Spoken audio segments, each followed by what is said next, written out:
I'm Lindsay. I'm Robert.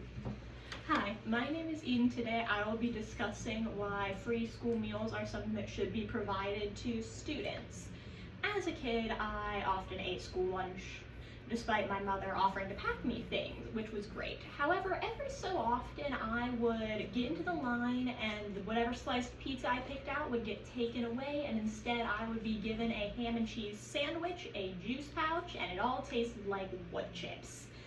Thankfully, this was not my usual lunch because it was just a handful of times that my account would run out of money, but it would be quickly resolved. However, this is something that a lot of children have to face every day at school, which is why I will be discussing why free meals being provided for students is both academically beneficial and also not as much of a monetary issue as it seems upon first glance.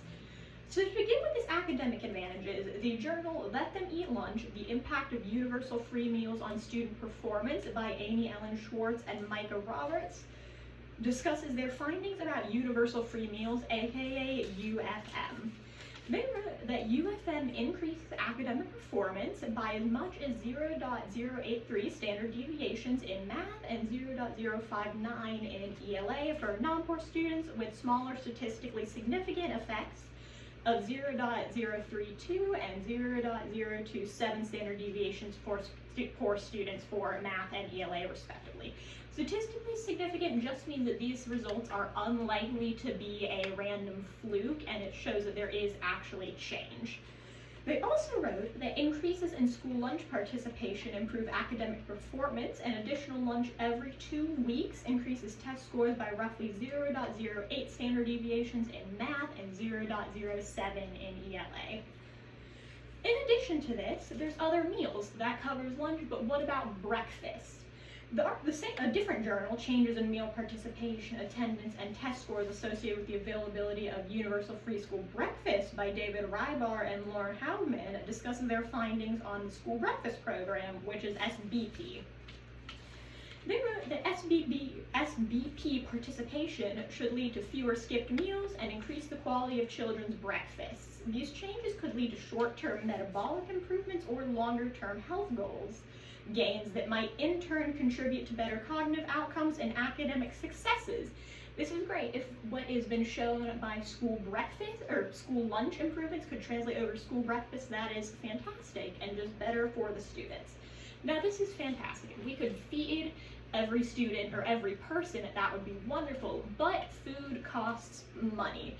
So in regards to money, that same article by Rybar and Hallman wrote that in the fiscal year 2009, the SBP served more than 11 million children at a federal cost of $2.6 billion, a statistic they got from U.S. Economic Research Services in 2010.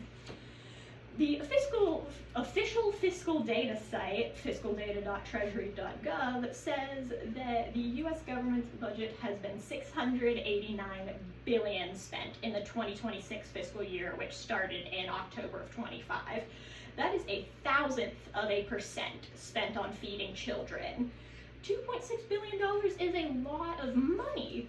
Again, $6.89 billion out of that. Having said that, same article earlier, Let Them Eat Lunch, wrote that the National School Lunch Program, NSLP, subsidized over 30 million meals each school day for a $14 billion annual cost. Again, $14 billion is nothing to sniff at. But in context of that whole federal budget, that is 0.02%. Again, a lot of money, but not when put into that perspective. Now, this is great. Financial, that's still a lot of money though. What about the health aspects? As for the financial aspects, the National Data Center for Education Statistics in 2022 said that we had just over 65 million students enrolled in K through 12. Let's triple that prior 30 million meals. That is 90 million meals, more than the 65 million students. That is $42 billion spent on feeding kids. That is 0.06% of that $689 billion budget. And as for the health aspects, again, that journal Let Them Eat Lunch found no evidence that UFM increases the probability students are obese or overweight, and they also found no evidence of increases in average BMI as a result of these free lunch programs. And as for the stigma of it, if everyone gets free lunch, no one's going to be singled out with that sad ham and cheese wood chip sandwich, because everyone has the opportunity to eat that school pizza. As a result of all of this, I have determined that both the academic benefits and the fact that it's not as much of a financial burden as it would seem means that providing school lunch or school meals to everyone is certainly something that is feasible and beneficial.